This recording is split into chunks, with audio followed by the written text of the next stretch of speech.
My slogan is people over politics, because people are tired of government walking over them. Yes, we are. People are tired of the same old, and I believe that everyone in here today is ready to rise up, step up, get out, knock on doors, and get everybody out to vote, because that is our duty. It's time to put people over politics and not politics over people, like Todd T. Hart. That's right.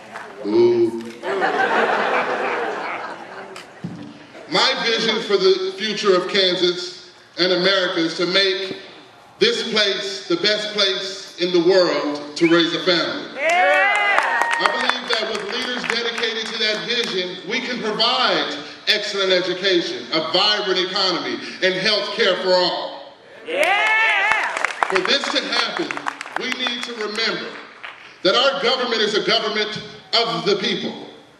What happens in Washington should not be based on we the lobbyists or we the special interests. This has happened far too long. It has happened for the last 14 long years. No, the basis for good government is a government based on we the people.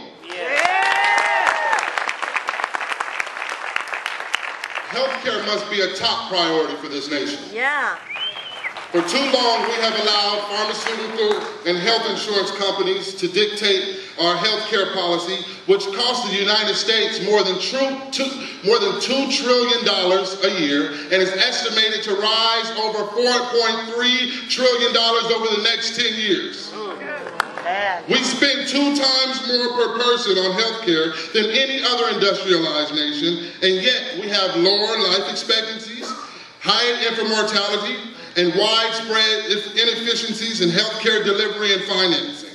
An estimated 47 million Americans are uninsured or underinsured, and the numbers are growing.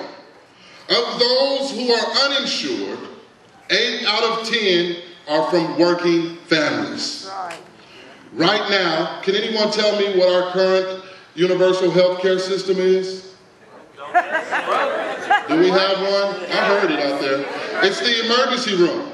And we all pay for that with our rising insurance costs and our tax dollars. Medicare has been an excellent health care program for seniors. It is a program that offers choice. It could serve as a model plan for all Americans. I have visited with several people, but one that took my breath away was when I was in Atlanta, Kansas, and I spoke to a gentleman whose wife has brain cancer. They have 2 children.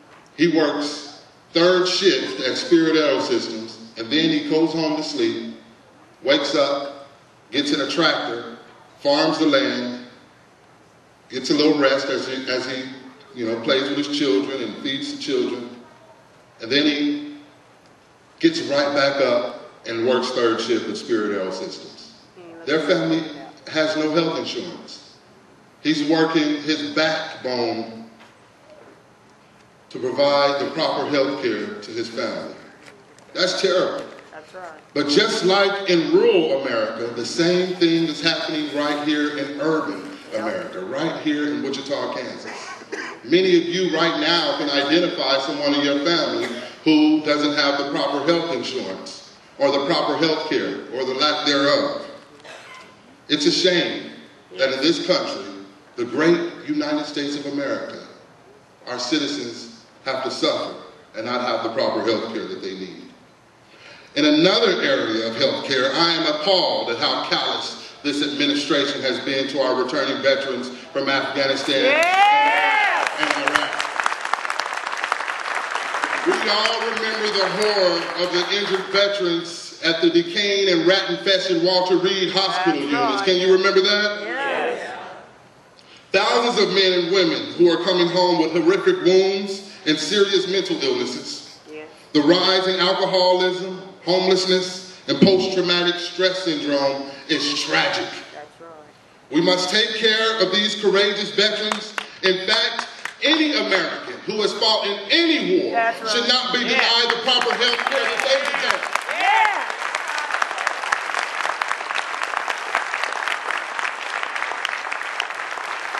Just as the focus on health care must change in Washington, so should the current economic beliefs steeped in the old unworkable trickle-down theory, as well as a total disregard for the mounting federal deficit.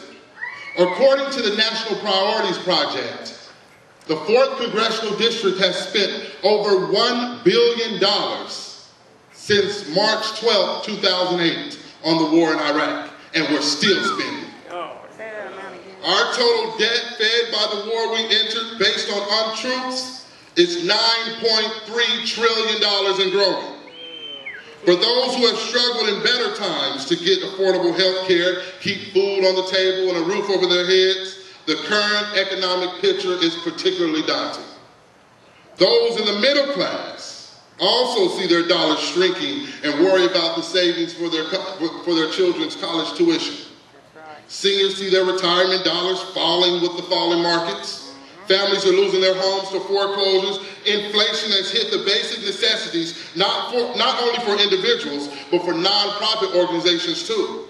Those who help the homeless and others living in poverty also face the bite of rising gasoline and food costs. Yet, in these concerning economic times, the president and his congressional allies support the renewal of the massive tax breaks for the wealthiest Americans, which in fiscal year 2008 will add up to a whopping $92 billion. Wow. The administration and their allies also support tax breaks to the 5 largest oil companies whose profits now border on the obscene. We must also look at NAFTA and how we can protect our vital industries, such as defense, and how we encourage job growth in America. We are in a